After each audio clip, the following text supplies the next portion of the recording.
Shalom from the National Council of Young Israel here at our headquarters in Paramus, New Jersey. We are happy to launch our newest program under the guidance of our new board of directors called 4 Minutes of Torah.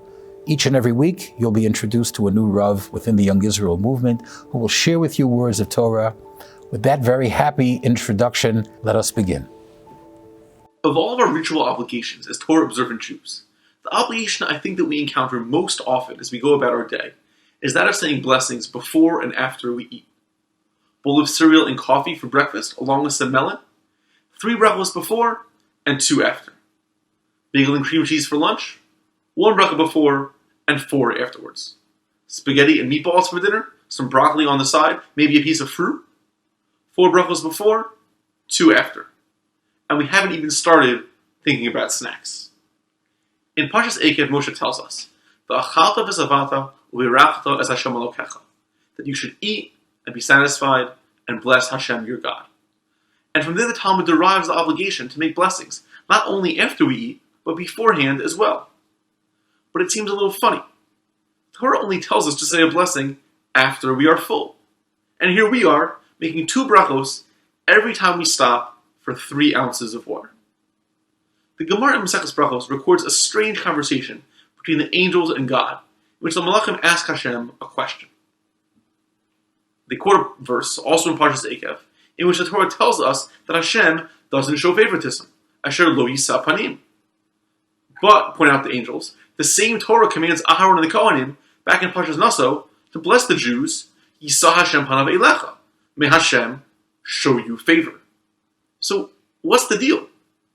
Why is it fair that Hashem, who's supposed to be the pinnacle of fairness, who takes no bribe because Hashem needs nothing, so how does Hashem treat Klal Yisrael, treat us, differently?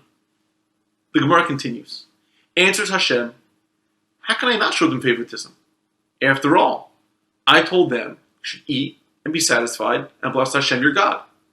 V'heim daktiku ad kizayis ad kibetza. But they go ahead and say 4 brachos after eating even a small amount of bread. That's Hashem's answer to the Malach. But what does it mean? Clearly, the selection of the Jewish people happened at the time of Avraham Avinu, long before Hashem asked us to bench, and longer before Chazal instituted the brachos that we have today.